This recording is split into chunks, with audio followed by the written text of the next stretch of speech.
Bonjour, voilà comment configurer votre compte Slack sur le Slack d'YFabLab. Le contenu de la vidéo vous apprendra donc à créer votre compte sur notre Slack et je vous expliquerai aussi ce que c'est Slack. Je vous expliquerai comment voir le contenu des différentes chaînes, poster une question, discuter avec une personne en particulier et je terminerai avec l'utilisation des fils de discussion. La première chose à faire, c'est donc d'aller sur le Slack d'Yverdon en tapant y-fablab.slack.com/signup. L'URL vous a déjà été envoyé aussi par email. Une fois qu'on est sur cette page, vous tapez votre adresse @yfablab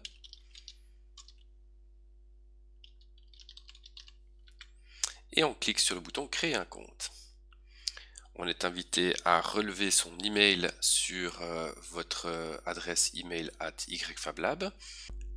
Une manière très simple de retrouver l'adresse pour vous connecter à votre email ou votre compte @yfablab, c'est bien sûr d'aller cliquer sur Login membre. Dans votre email, vous avez reçu un lien pour confirmer l'adresse email. Un clic sur le bouton vert.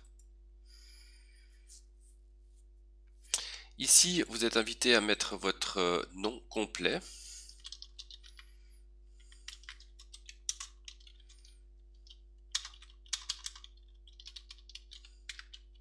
Et un mot de passe.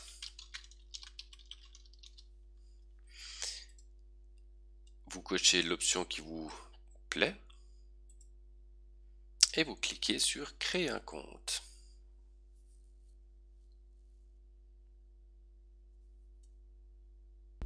Voilà, une fois que vous êtes arrivé ici, c'est que votre compte a été créé et vous pouvez ici choisir 2-3 options. Par exemple, si vous voulez mettre une photo de votre profil, histoire qu'on puisse vous reconnaître, c'est totalement facultatif. En même temps, un petit icône, au moins, ce serait pas mal.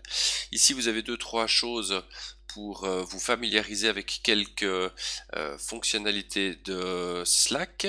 Vous pouvez aussi télécharger Slack pour votre Mac ou alors votre PC.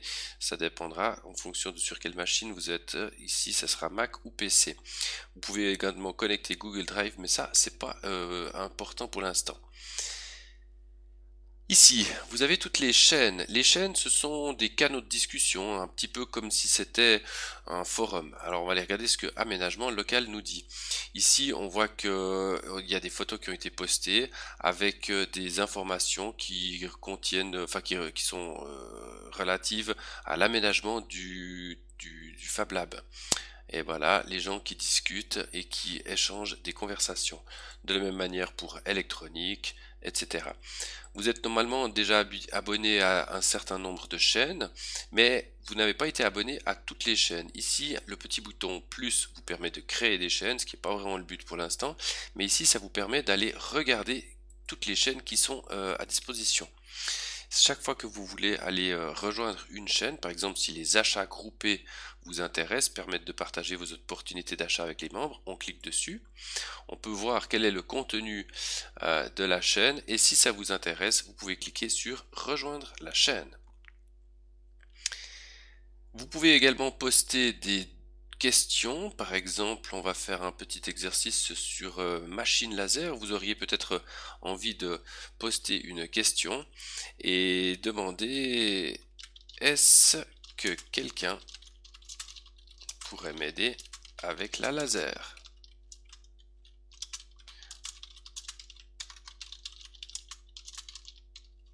Retour. Et voilà. Et voilà, on a posté notre premier message. Voici un exemple de conversation qui n'a pas été tout à fait correctement fait, c'est-à-dire que Antoine a posé ici une question à propos de la machine à coudre et Colonel Moutarde lui a répondu, mais directement dans la chaîne. C'est pas forcément très mal, mais disons que ça va générer beaucoup de messages que tout le monde verra et de toute façon, c'est pas forcément le but du jeu. Ici, il aurait plutôt fallu démarrer un fil afin de pouvoir répondre directement à Antoine.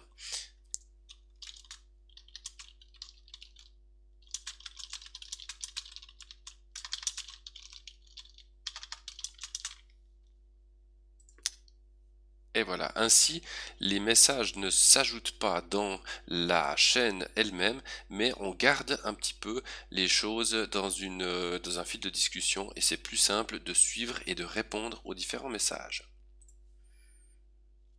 La chaîne générale est réservée aux communications vraiment importantes pour tout le monde et vous n'êtes pas autorisé à poster des choses, seuls les administrateurs peuvent le faire.